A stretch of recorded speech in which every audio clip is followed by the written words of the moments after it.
Here's the gaming video you guys have been waiting for. Apologize that it's taking a little longer, but it's finally here. And we have a lot to talk about gaming on the S25 Ultra. Let's jump in.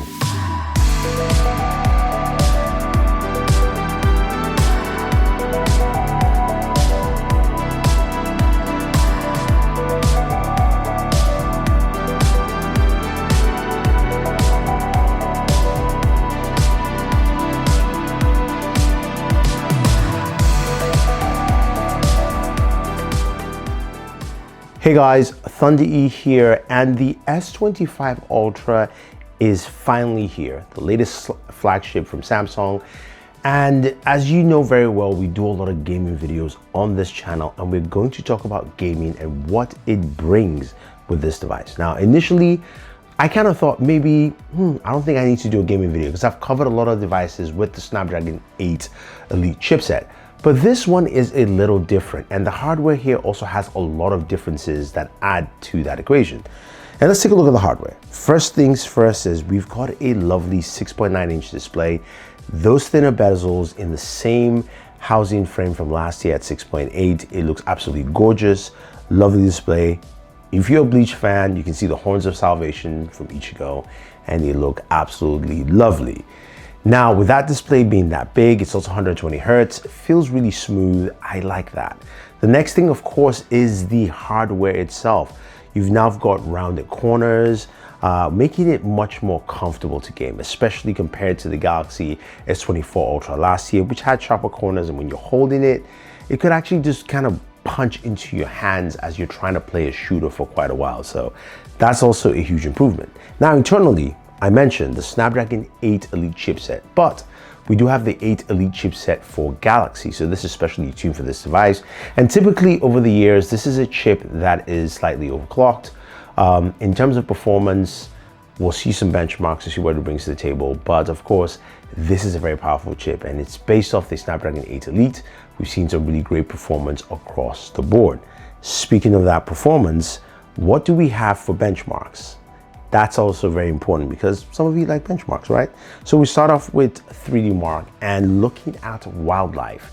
Wildlife here, it was maxed out, which is something we've seen typically with the 8 Elite chipset, and with the 8 Elite for Galaxy, that seems to be the case.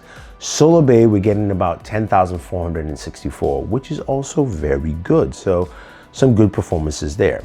Now, what about Geekbench 6? I just want to see what I'm getting from that.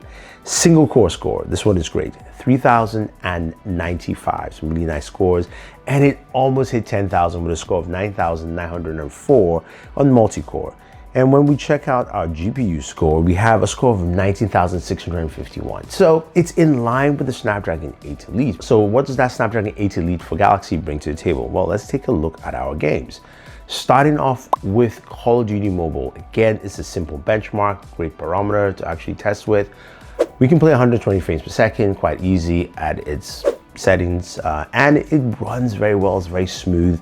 I have to say the combination of the way this display feels and also the game performance is really nice with this. And then we move over to PubG Mobile. Here again, we can do 120 frames per second. And remember, like 3 years ago, you couldn't do this on an Android device. Being able to do it here, again, nice and smooth, and temperatures are just right. Speaking of temperatures, Samsung talked about a larger vapor chamber, about 40% larger, and they also have a new cooling material, which its acronym is called TIM, or Tailored TIM, like Tim Schofield. And this should provide better cooling overall while you're gaming and take advantage of that chipset as much as possible.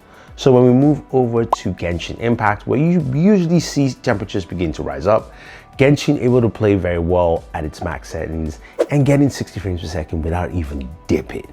I mean, last year it dipped a bit. So I love the fact that this year performance is really steady on here. Now, in terms of temperatures, we're getting about maybe 105 on here, 106, which is in line and which actually makes a lot of sense and it's quite solid. Now, the last game is one game that has been having issues with the Snapdragon 8 Elite for maximum performance, and that is Call of Duty Warzone. So I figured hopefully the Snapdragon 8 Elite for Galaxy will have at least some improvements here in terms of performance.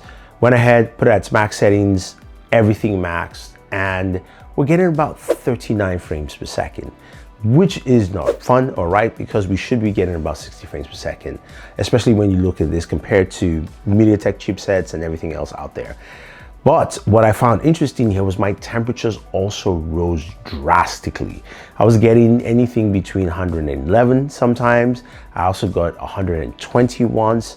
And also I saw my performance drop down to 29 frames at a time, which begs the question that, again, there is something up with Snapdragon 8 Elite and Call of Duty Warzone, because also I had some glitches with some of the visuals on the game.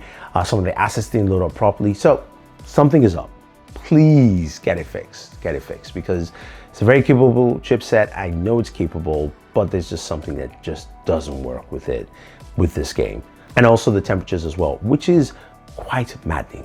Now, Samsung did add a few things to the gaming arsenal, which I liked, but they didn't add enough for me. So you do now have a gaming shortcut, which shows up right basically like a slit, or almost like a camera slit on the screen, where you can swipe to it, and that highlights the game. It says the game itself, whether it's performance customized, the tools and pop-ups, so you can have your tools for touch protection, screen recording, a recorder. Also shows you that the game at the very bottom says game optimization is balanced, RAM usage. Now you can hit the settings wheel and you can optimize more. So this is the game performance optimization for the game itself. You can also go ahead and optimize each game performance, whether it's balanced, power saved, and doing this will tap into the processor, so you're going to get more performance and also more heat as well. The one thing I'll mention is when you go into the game optimization itself, the customization for each game, and you select a game. For instance, I did this with Call of Duty Mobile. This option for FPS, if you select that, you can only go up to 60 FPS, and my game stayed capped at 60 FPS. This allows you to just maximize usage of battery in your gameplay and the things you want to do. There's frame boost, there's screen resolution settings, and things like that, which is nice. Now, another thing I did find out is that some of the Samsung tools that you could download from the Galaxy App Store, like game plugins, so you can use, the benchmark tools to get benchmarks on the device. I couldn't download it off the store. It would not install. I tried to sideload it with an APK, also had issues there as well, said it wouldn't install. So maybe Samsung is truly taking this away, and maybe they bring in something else entirely. We have to wait and see. But I use my own benchmark tools, as you saw earlier, to give you kind of the benchmark performance. Now, the last thing I want to talk about, of course, is battery. What is the battery performance of this device? I have to say, though, it's been really good. This is something, again, in line with the Snapdragon 8 Elite chipset, where we should be getting about 20 to 30% better battery performance while gaming. And I saw that because I've been gaming with this, and I'm at 71%. And this is roughly around 3 hours of gaming on and off. So just not continuous, but on and off. But I can tell you that it is a very solid device for that. You do also have the option to actually power the device through to game instead of using the battery, which is basically PD gameplay power, which is very nice.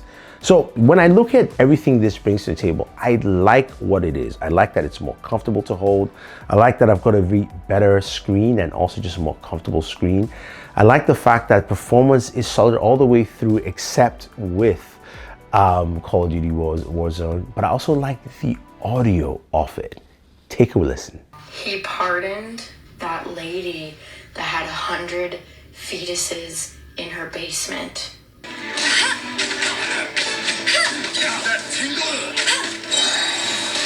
must keep dreaming.